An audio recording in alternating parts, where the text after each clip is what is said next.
Good evening, ladies and gentlemen. Are you tired? Okay. I'm going to please ask you to stand up so we can just raise our level of energy up. Just 1 second. All right, here's what we're going to do. Okay? It's going to be fun. It's going to be fun, I promise. We're going to start clapping slowly. Okay? And you follow my speed, and we increase the speed all the way to the top, and we're going to scream our lungs out. Woo! Can we do that? Let's go.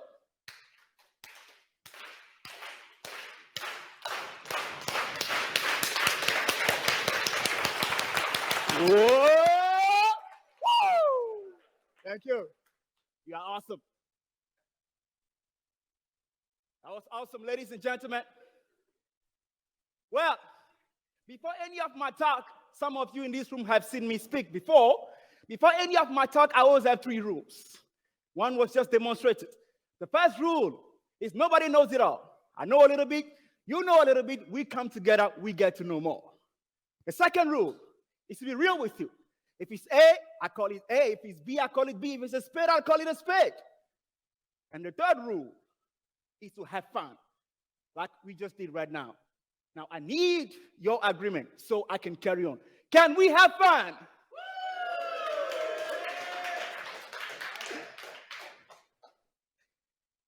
All right. Let's get started. I'm going to talk to you today, ladies and gentlemen, about inner argument with the subtitle, Claim Your Fight Back. A couple of weeks ago, I was in Porto, the north of Portugal. I was there to conduct some workshop with some leaders, some sales and strategists. And my habit is when I go into an area before I get to speak, like today, I love to grab a quick cup of coffee. And usually, I love to do it in the neighborhood. This time, when I went to Porto, I went to this neighboring coffee shop. And right before I could take a seat, there was this senior citizen that was talking to me very frantically, passionately, in Portuguese. Now, the challenge is, I don't know a word in Portuguese, okay? I mean, I know a few words to get myself by, like bonita, como está. That's about it. And what I would normally do in a situation like that is pull out my number 1 traveling buddy, that's Google Translator, and quickly hand it over to this person so that he could tell me what he was talking about. But the challenge was that in that time, I was getting ready for my workshop. So I felt limited, not only in my language capacity, but also in time as a resource. So have you ever been in a situation, ladies and gentlemen, where you've tried to do something, you've tried to move forward, but you felt limited in your capacity or resources at your disposal? Have you ever been in a situation where you've tried to move forward again and again, but all you've been trying is not working? Perhaps you are going through that right now. Perhaps you say, look, I've been trying to figure this thing out, but it's just not working. And you said to yourself, let me come to this conference today so that I can meet some new people, learn something new, so that could take me to greater heights. Or perhaps you are that person that's winning. You are in your driving seat right now. You said, look, I'm going to come to this conference anyhow, meet people, and perhaps help some others to get ahead. Well, ladies and gentlemen, I've come to tell you today that the difference, that these all things that you've learned today, the things you've learned, the new people you've met, how you are going to turn all of this into wealth of knowledge. The only thing that can keep you from doing that is you. It's you in the sense of how you are going to manage your attitude of mind when things don't go your way. It's you in the sense of how you are going to handle yourself, steady or not. When the hacks you've learned at this conference, when some of the things you've learned that inspired you, you apply them, yet they are not working.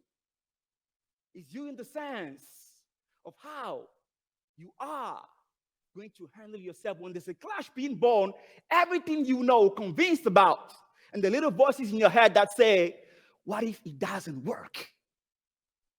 What if I send the emails, thousands of emails, but my response rate is low? Besides, I've spent thousands of dollars on ads already, yet I'm not getting the return. When there's a clash being born between you and your inner argument.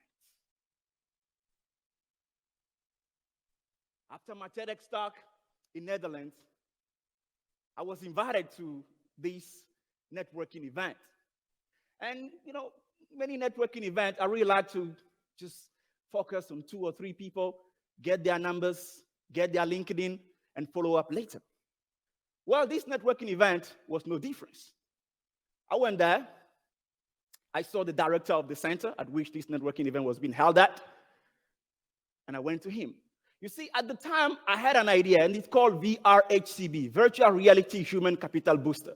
The whole idea is about being able to build a virtual platform that can help workers and employees boost their emotional resilience, get motivated, reduce stress, and prevent anxiety. And I wanted to build all of that in the metaverse. So I thought to myself, this networking event will be the perfect opportunity for me to build a team of investors and tag people that could help me do just that. So I saw the director. I said, "Hi, sir, how are you doing? My name is Stephen." Passionately, I told him about my project. He looked at me, he said, "Okay, Steve, look, I love what you do. Give me your phone. To you, I'm not going to give you a business card, but I'm going to give my phone, my personal phone number." I said, "All right." I gave him my phone. He put his number in. I said, "Cool, I got it." Went home. Monday, I called. No answer. I sent an email. "Hi, sir, how are you?" As per our conversation. A week passed. Nothing. 2 weeks passed. Nothing. A month, 2, 3, 4 months. No response. I remember even pacing the floor of my office saying, quoting Ogmandino, "Failure will never overtake me if my determination to succeed is strong enough. I will persist until I succeed." Let me tell you something. I called, no answer. But you know what? These things are going to happen. It's called the University of Life. And at the University of Life, our most challenging test is to rise above the inner argument, to rise above the voices that are fighting deep within. One talking about great confidence in your knowledge, abilities. And the other one feeding from the 3 toughest enemies of mankind are called fear, self-doubt, and low self-esteem. Who's ever been afraid here? Raise your hand. Fear. I know you've heard this one before. It's called false evidence appearing real. But you see, I define fear as a memory we replay. A memory we replay when we find ourselves in a similar situation that has caused us in the past emotional or physical pain. And sometimes it's a fear from the outside. And that fear causes us to flee, fight, but most importantly, freeze, inaction. And then there is self-doubt, the paralyzing force that stops you from taking action. You're thinking about it over and over again. Is this the right call? Should I put this button? Should I spend this money on this ad? And then you have low self-esteem. That's the result of you not growing, not moving at all. The feeling of being unlovable, awkward, and incompetent, the lack of confidence. There's an African proverb that says that the enemies outside can do us no harm if there are no enemies within. Maya Angelou, the challenges of life have beaten out of me the courage to try, the enthusiasm to be around my people, and the mind to have a vision. Fear, self-doubt, and low self-esteem. You see, I believe that whatever we go through in life, and I mean anything, in your business, in your relationship, doesn't matter. Whatever we go through in life always lead to these 2 paths. One path that's for confidence, and the other path that is for fear, self-doubt, and low self-esteem. And depending on the intensity of what we go through, we get to develop a belief system that's forged by one of these category of forces. A belief system basically is the sum of beliefs that we go life by. If you fail often, you get to have a story that, look, this is not going to work, I'm a failure. If you succeed often, you get to have a story that, yeah, I'm going to try this, it's going to work. You know, before I came to speak today, I was talking to a friend of mine that said, "Hey, Steve, listen. The people you're going to talk about today, there's going to be a room full of marketers, and they know everything about influencing the belief system of a prospect to get the person to take the bet. But do you think that they are going to have a belief system that talks to them in confidence even when they fail?" And I said, "Hey, listen, young man, don't you mess with these people, because They are designed for accomplishment, engineered for success, and endowed with the seed of greatness. So please, you got to talk back to me if you really identify with the quote of Zig Ziglar. Are you designed for accomplishment? Yes. Are you engineered for success? Yes. Are you endowed with a seed of greatness? Yes. Okay, I'm not convinced. All right, here's what we're going to do. Yeah, I'm going to say, take the bait. You got to pick one word here. Let's go with success. Take the bait here. We're going to go with accomplishment there. And then together, we're going to go to greatness. Can we do that? Let's go. Take the bait. Take the bait. Take the bait. But here's what happens. The crucial point is that even those who are succeeding can be victims of these three toughest enemies: fear, self-doubt, and low self-esteem. There's a quote that says that if beauties are in the eyes of the beholder, so are the burdens. Let me make my case. 13 years ago, ladies and gentlemen, I left my home country right here, Togo, T-O-G-O. This is where I was born. Little tiny country, north to the south, 600 kilometers, and east to the west, 180 kilometers. 7 million people live in that. The basic salary there, till today, is about $50 a month. There you see that picture. That's the street on which I grew up on. It's still like that till today. I know what it is, ladies and gentlemen, to walk for miles to go to school and come back. I know what it is to share the one tiny floor of a bedroom with 8 of your siblings, fighting with mice and cockroach. Come on, push a little bit. You know, I need some space. I know what it is sometimes to just have 1 meal a day, or maybe sometimes not. So when I reached the age of 18, I wanted to really change my circumstances. I really wanted to succeed. So I said, Mom, listen, I'm going to go. Say, where are you going? I said, no, ma'am, you know, I want to go to a better environment that can give me success. All right, cool. So how are you going to do that? So I put my backpack together with less than $150 in my pocket. I was ready to go. Ladies and gentlemen, this journey was tough. For 18 months, from one country to the next, my family didn't hear anything about me. They thought I was dead. They searched in vain. I mean, the phone I was using back then was one of these small Nokias. Who knows this Nokia with the yellow screen? Do you know the yellow screen? Right. But here, mine was customized. Mine didn't have a cover for the battery, so I used a rubber band to hold that. And then the keyboard, there was no keyboard, so I always would have a matches box, you know, that I pulled the match whenever you rang, so I could hide so ladies don't see me, you know, hello, you know. So every day, I wake up trying to hustle to get to my next destination. And eventually, when I arrived at my destination, that was South Africa, it wasn't easy at all. 2-3 days, sometimes with no food, no water. I slept on the floor. I'll go to the street corner stand and hustling. At a certain point, I was sleeping in a shack of $20, and I couldn't even afford the rent. One of those shacks that you get, this master will come and bully you. They will eat your food and bully you on top. They'll be like, what you going to do? We know you broke. So every day I would go to the street, how can I stand? You know, like just hustling, just trying to make a living. So this afternoon, one gentleman came to me and said, hey, Steve, listen, look, man, I see you here every day, and I like what you do. I love your energy. Come tomorrow. I might have a job for you at Massmart. Massmart is a division of Walmart in South Africa. I said, all right. Now, the jean and the shirt I wore to go to this interview weren't even mine, because I had to go. A friend of mine that was a pastor, and he gave them to me. Don't worry. Today, what I'm wearing is mine, okay? So I went to this friend of mine. I said, man, listen, I have an opportunity. Can you help me out? Give me. And I went to the interview. As soon as I opened the door, the interviewer said, hey, Steve, listen, you've got the job. I've got the job. What is the job? Your job is to sell vacuum cleaners. Vacuum cleaners, listen, I tell you now, I had never seen or touched a vacuum cleaner in my life. That's true. I mean, back home, we slept our homes, you know, with brooms, right? So I get given a sales script. I went home, studied, and I came back the following day.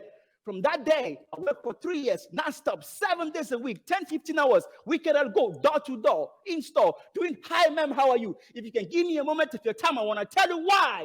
Buying these vacuum cleaners is going to make your husband love you more. Hi, sir, how are you? If you can give me a moment of your time, I want to tell you why. Getting this machine is going to make all your girlfriends and your wife love you more. every day, I would do that. And pretty soon, I was noticed. I got given an opportunity to say, hey, listen, Steve, we don't want you to do this anymore. Come to the top. We're going to give you a team of 60 people. You'll be in charge of more than $5 million of sales yearly. I said, yes, come on, let's do this. Very soon, I kept going. Six months later, I got a call again and said, hey, Steve, listen, we want you to come to the top. Now we're going to give you a team of 200 people, and you'll be in charge of $20 million of sales yearly. I said, what? The Lord is able. Let's go. But here's what happened. You remember when I was telling you that even those that are succeeding can be victim of fear, self-doubt, and low self-esteem? Here's what happened when I got this call. When I went home in the evening, I was excited. I was motivated. But you see, I was not liberated of my fears and doubts. And the boss, kept coming and saying, hey, Steve, listen, call your boss back and tell him that, look, this is not going to work. Let it go. Do you think you can do that? Come on, you were sleeping in a shack just a few weeks ago, a few months ago. Let that go. And you see, that is what is going to happen. The times when you are going to take a risk on yourself. The times when you are going to say that, look, I'm going to do this anyway. I may be afraid. The voices will keep coming and chasing after you. Fear, self-doubt, and low self-esteem. The three toughest enemies that can stop you from achieving anything. Well, I said to myself, I'm going to go for it. And I went for it.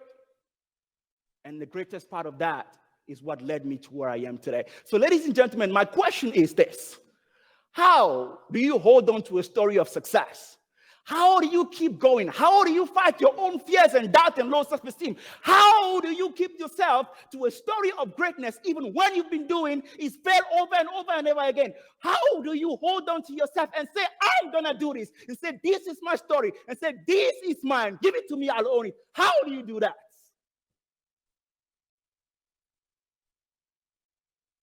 I want to give you 3 steps that I talk about in my book, Be Transformed, How to Live Free of Fear, Self-Doubt, and Low Self-Esteem. And the key words is perpetual transformation.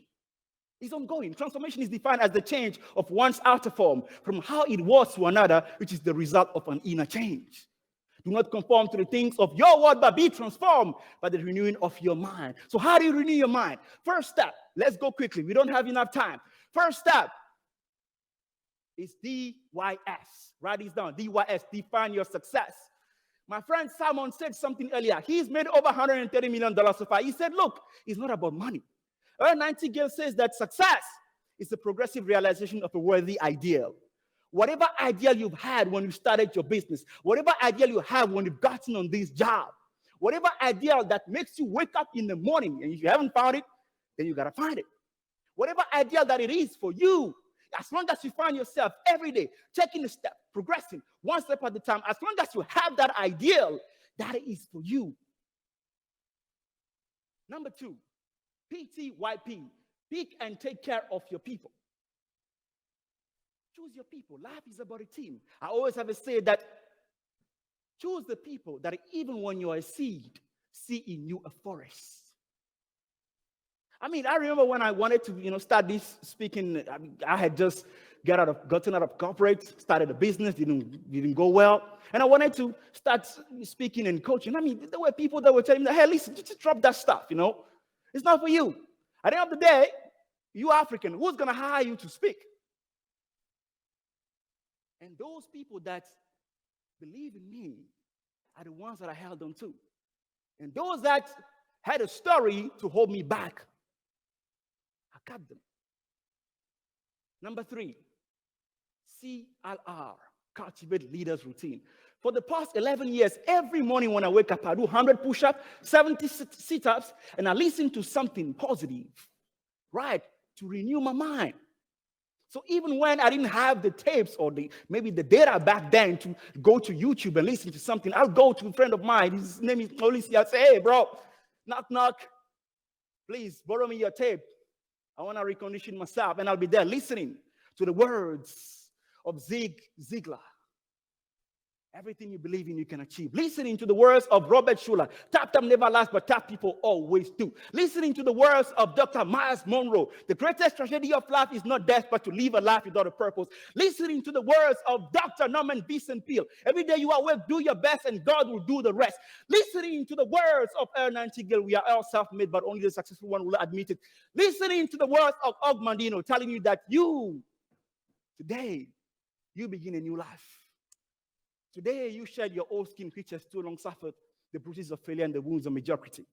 Today, you are born anew, and your birthplace is a vineyard where there is fruit for all. For today, I'm telling you today that you are a new man, a new woman with this conference, and what you're going to do from here on is going to give you a brand new life. Come on, somebody, talk to me. Can you hear me in your heart, your mind? Come on, give me something. Stop.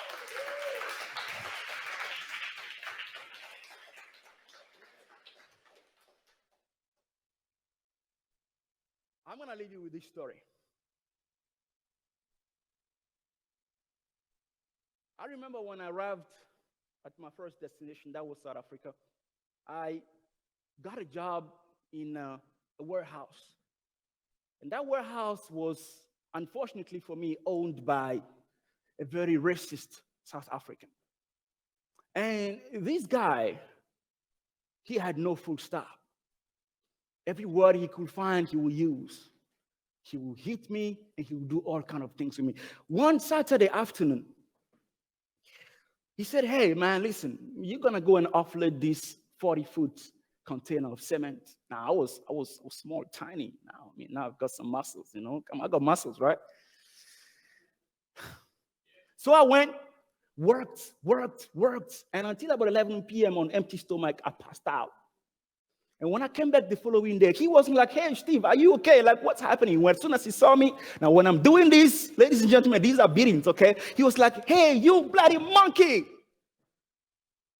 What are you doing here? You foolish, you'll never be anything."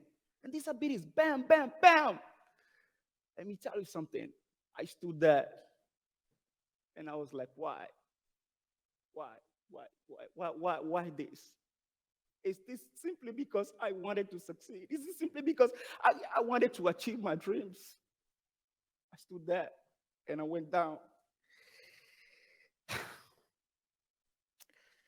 I thought, is this the part where I give up? Is this the part where I give in to my self-doubt and low self-esteem? Or is this the part where I listen to the words of Winston Churchill that said, "Never give in. Never ever give in. Never give in, nothing large or small, good or petty.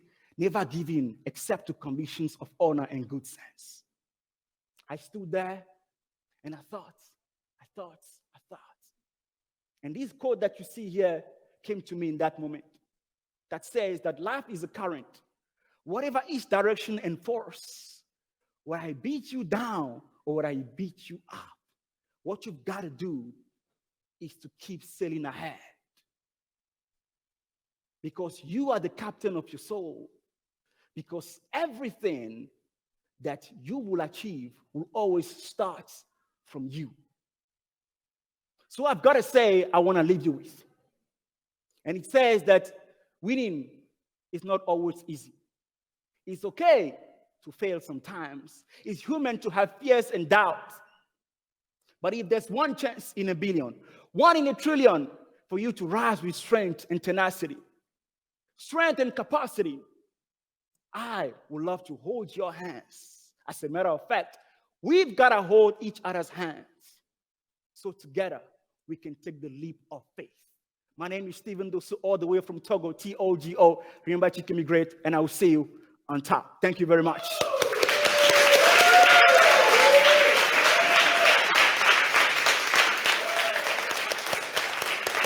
Thank you, man.